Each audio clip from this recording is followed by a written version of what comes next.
সূরা ফাতিহা না পড়লে নামাজ হবে না।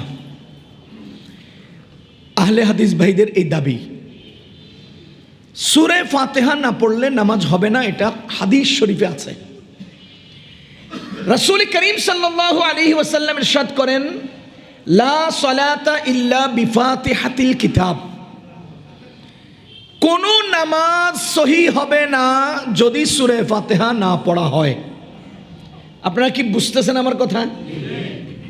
মনোযোগ দিয়ে শুনলে ভালো করে বুঝবেন, আধা শুনলে আর আধা না শুনলে পরে মানে পেছ লেগে যাবে। সূরা ফাতিহা না পড়লে নামাজ হবে না।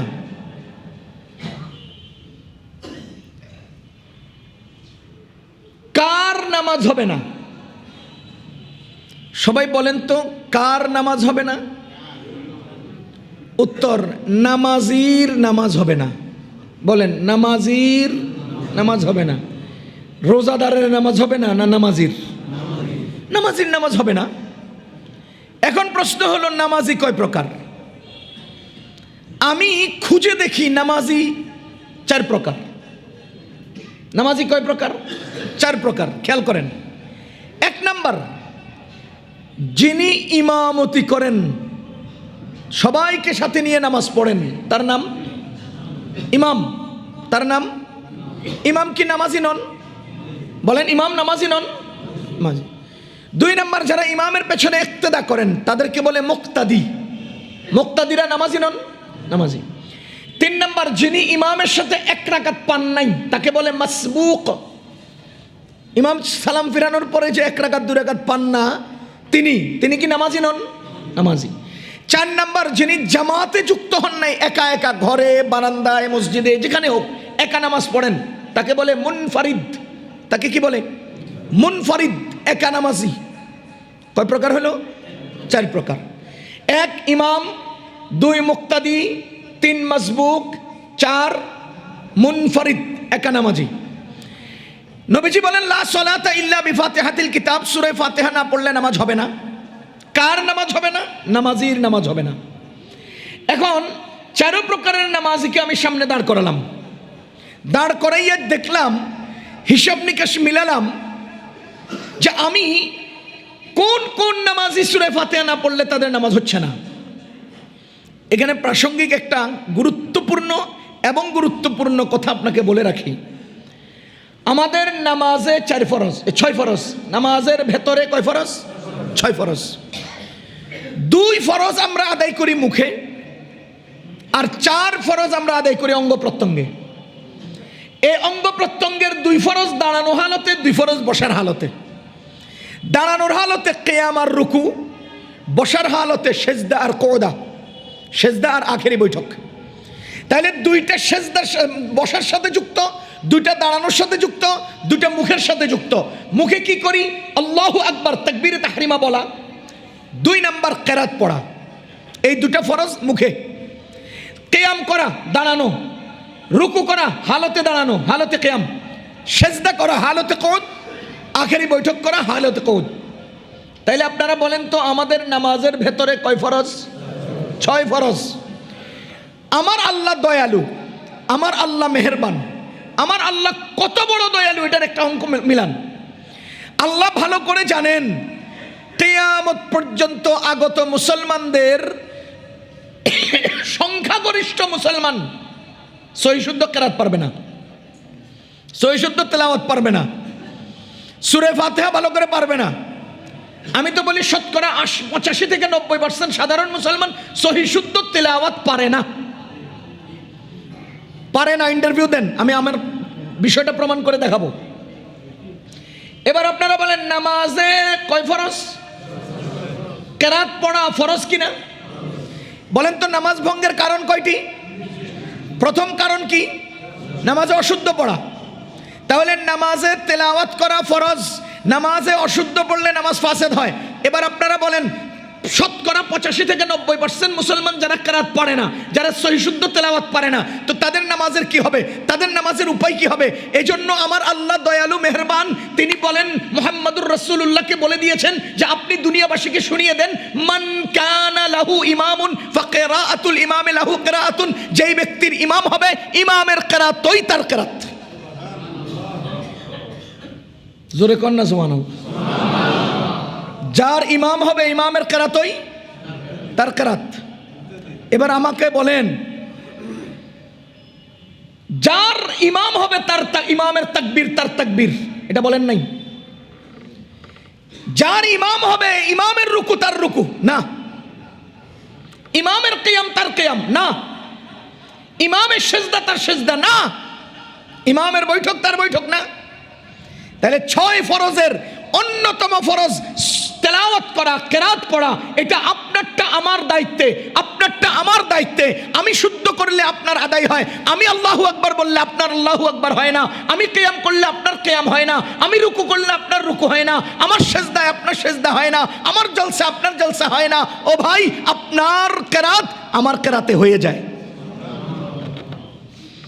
এবার বলেন, রুকু শতকরা 98% লোকে ভুল করবে, সম্ভাবনা আছে, কিন্তু কেরাত আল্লাহু আকবার বলা শতকরা 98% লোকে ভুল করবে, সম্ভাবনা আছে, কেরাত। তাহলে যেটাই সম্ভাবনা আছে সেটা আল্লাহ আমাকে দায়িত্ব দিয়ে পুরা 1000 মানুষের নামাজ বাঁচায় দিলেন। তার মানে আপনাদের উপরে, আমাদের উপরে, যারা আমরা তেলাওয়াত পারি না, আমাদের নামাজের যে ফরজ কেরাত পড়া, আমার নামাজ ভঙ্গের কারণ যে অশুদ্ধ তেলাওয়াত, সেটাকে বাঁচিয়ে ইমামের দায়িত্বে আমাকে আমার কেরাত দিয়া আল্লাহ আমাকে দয়া করছে। আল্লাহ আমাকে কি করেছেন? দয়া করেছেন। আমি এবার আপনাকে জিজ্ঞেস করি, ইমাম সাহেব রুকু থেকে উঠে যাচ্ছেন, আপনি এসে রুকু করছেন, রুকু পাইছেন? ইমাম সাহেব রুকুতে যাচ্ছেন, আপনি এসে রুকু ধরছেন, নামাজের রাকাতটা হয়েছে? বলেন, ইমাম সাহেব রুকু থেকে উঠতেছেন, আপনি এসে রুকু ধরছেন, নামাজ রুকু হবে? রাকাত হবে? ইমাম সাহেব রুকুতে যাচ্ছেন আর আপনি যে ইমামের সাথে রুকুতে যুক্ত হয়েছেন, রাকাত হবে? তাহলে আপনার কেরাত কই? আপনার সূরা ফাতিহা কই? আপনি যে কুল হুয়াল্লাহ পড়লেন না, কই? আপনি তো রুকুতে যায় ধরলেন, ইমাম সাহেবের রুকুতে পাইয়া আপনি রুকুটা কইরা পুরো রাকাতটা পাইয়া গেলেন, ঘটনাটা কি বুঝলাম না। ওই যে নবীজি বলেছেন, মান কানা লাহু ইমামুন ফাকিরাআতুল ইমামি লাহু কিরাআতুন, যার ইমাম আছে তার কিরাতই ইমামের কিরাতই তার কিরাত। সুতরাং ইমাম সাহেব কিরাত পড়েছেন, ইমাম রুকুতে যাচ্ছেন, আপনি এসে আল্লাহু আকবার বলে রুকুতে চলে গেছেন, তো ইমাম আপনার দায়িত্ব আদায় করার কারণে আপনার পূর্ণ রাকাত হয়ে যাচ্ছে। এখন আপনি যখন বললেন যে সূরা ফাতিহা না পড়লে নামাজ হবে না,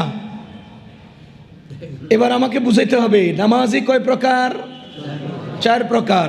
1 ইমাম, বলেন 1, 2 মুক্তাদি, 3 মাসবুক, 4 মুনফারিদ।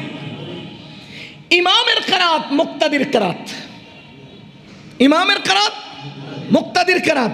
আমি আপনাকে ইনসাফের সাথে একটা প্রশ্ন করি, ইমাম সাহেব অশুদ্ধ পড়ে, ইমামের অশুদ্ধ তেলাওয়াত আর মুক্তাদিদের শুদ্ধ তেলাওয়াতে মুক্তাদিদের নামাজ হয়ে যাবে? হবে? ইমাম সাহেব ওয়াজিব তরক করেছেন, সকল মুক্তাদিগণ ওয়াজিব পূর্ণ করেছেন, সিজদা ওয়াজিব সবার উপরে হবে। তাহলে ইমামের সব কাজ আপনাদের কাঁধে যায়, তা আপনাদের একটা কাজ ইমামের কাঁধে কেন যাবে না? ইমামের সব কাজ আপনাদের কাঁধে গেল, ইমাম কেরাত ভুল করলে আপনার নামাজ ফাসেদ হয়, ইমাম ওয়াজিব তরক করলে আপনার উপর সিজদা ওয়াজিব হয়, তো আপনার তেলাওয়াত কেন ইমাম নিতে পারবে না? নবীজি তো এই দায়িত্ব দিয়েছেন। সুতরাং ইমাম আর মুক্তাদি এক, ইমাম আর মুক্তাদি এক, এবং একই নামাজের কোন ব্যক্তি ইমাম জোহর পড়তেছেন, আপনি আসর ইক্তেদা করবেন, হবে? তাহলে একই নামাজে ইমাম আর মুক্তাদি একই নামাজ, একই। ইমামের কিরাতের দ্বারা মুক্তাদির কিরাত আদায় হয়ে যায়। পক্ষান্তরে মাসবুক, যে সালাম ফিরানোর পরে 1 রাকাত পড়বেন, ওই ব্যক্তি ইমামের কিরাতের দ্বারা তার কিরাত আদায় হয় না। ওই ব্যক্তি যে একা একা নামাজ পড়বেন, ইমামের কিরাতের দ্বারা তার কিরাত আদায় হয় না। এবার আপনারা বলেন, নামাজি কয় প্রকার? কিন্তু তেলাওয়াত কয় প্রকারের নামাজির উপরে ওয়াজিব ফরজ? 3 প্রকার। নামাজি 4 প্রকার, কিন্তু কিরাত ফরজ 3 প্রকারের উপর। ইমামের উপরে কিরাত ফরজ, মাসবুকের জন্য কিরাত ফরজ, মুনফারিদের জন্য কেরাত ফরজ, ইমামের কেরাতই মুক্তাদির কেরাত। সুতরাং মুক্তাদির উপরে কেরাত ফরজ নয়। এজন্য কোনো মুক্তাদি যদি সূরা ফাতিহা নাও পড়ে, কেরাত নাও পড়ে, বরঞ্চ কেরাত পড়াকে আইম্মায়ে আহনাফ বলেছেন মাকরু। কারণ কোরআন বলেছে যখন ইমাম তেলাওয়াত করে তখন তুমি নীরবে শুনো, আর আপনি এখানে পণ্ডিতি করে তেলাওয়াত করতেছেন। তাহলে আল্লাহর আয়াত বাদ দিয়া আপনি নিজের বুঝমতো তেলাওয়াত করলে এটা কি আয়াত পালন করা হয় না অমান্য করা হয়? এজন্য আমরা নীরব থাকি।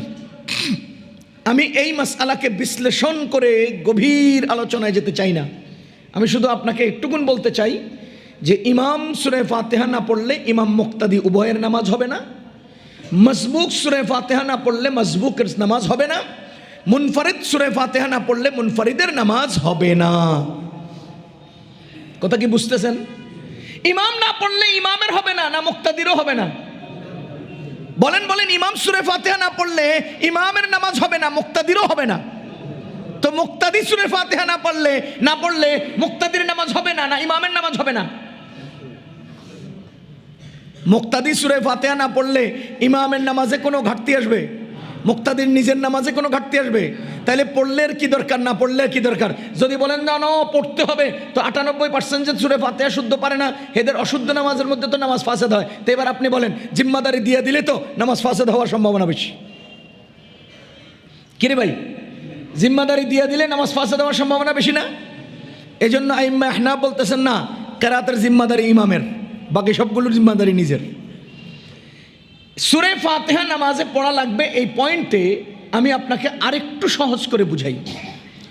সূরা মুজাম্মিলে আল্লাহ তাআলা বলেন ফাকরাউ মা তায়াসসারা মিনাল কোরআন, তুমি কোরআনের যেখান থেকে সহজ লাগে নামাজের মধ্যে তেলাওয়াত করো। দেখেন, তুমি কোরআনের যেই আয়াত সহজ মনে হয় ওই আয়াতই নামাজের মধ্যে তেলাওয়াত করো। কার নির্দেশ? আল্লাহর। এবার নবীজি বলেন লা সালাতা ইল্লা বিফাতিহাতিল কিতাব, সূরা ফাতিহা না পড়লে নামাজ হবে না। আপনারা কি আমার কথা বুঝতেছেন? সূরা মুজাম্মিলে আল্লাহ বলেন মা তায়াসসারা মিনাল কোরআন, কোরআনের যেই জায়গা থেকে তোমার সহজ লাগে তুমি সেখান থেকে পড়ো। কে বলছেন? আল্লাহ।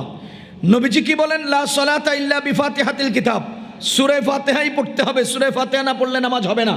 এবার আল্লাহ বলেন যেখান থেকে মন চাই পড়ো, নবীজি বলেন না সূরা ফাতিহাই পড়ো। আমি যাবো কই?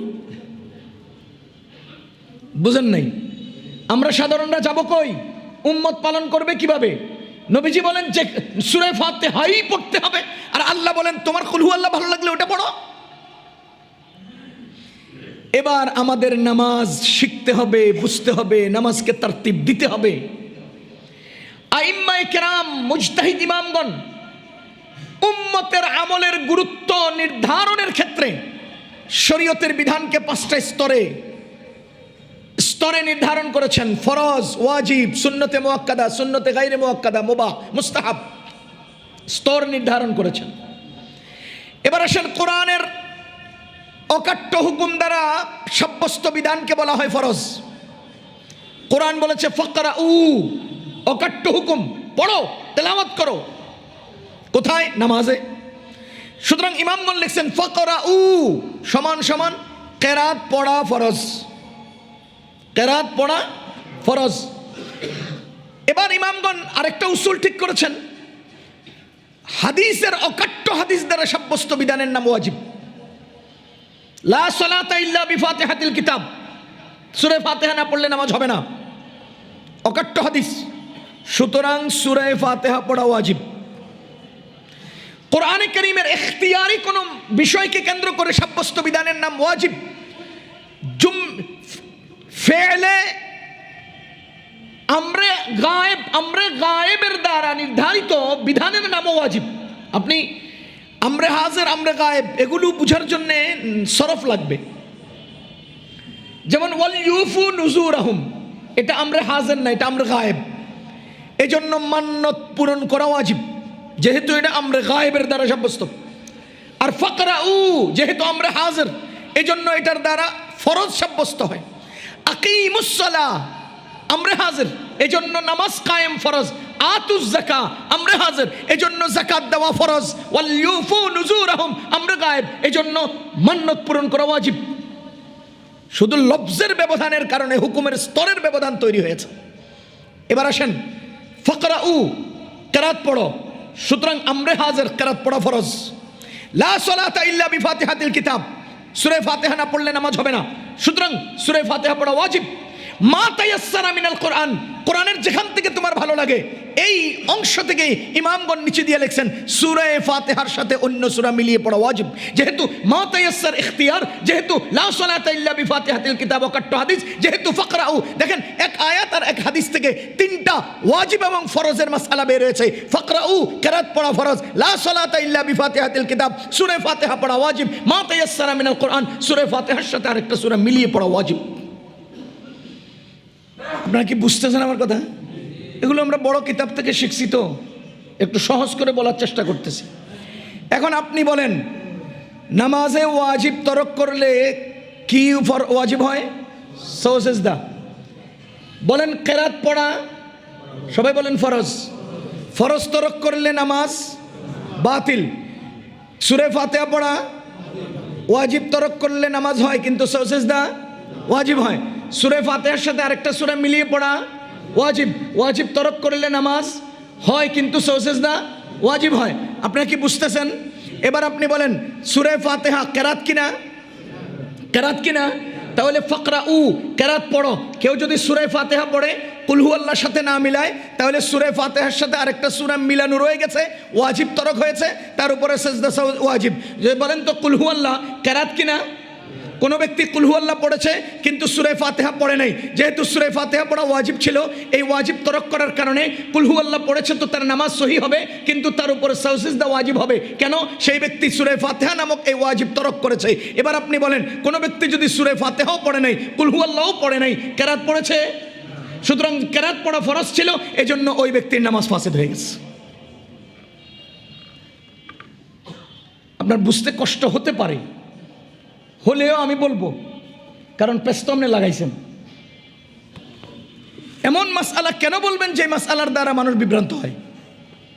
এমন ফতোয়া কেন বলবেন যে ফতোয়ার দ্বারা লক্ষ লক্ষ মানুষের জানাজার নামাজের ব্যাপারে মনের মধ্যে সংশয় তৈরি হয়? যাহা হোক, কেরাত পড়া ফরজ, সূরা ফাতিহা পড়া ওয়াজিব, সূরা ফাতিহার সাথে আরেকটা সূরা মিলিয়ে পড়া ওয়াজিব। এই হলো লা সালাতা ইল্লা বিফাতিহাতিল কিতাব আর ফাকরাউ মা তায়াসসারা মিনাল কোরআন, এই আয়াত এবং হাদিস দ্বারা সাব্যস্ত মাসআলা।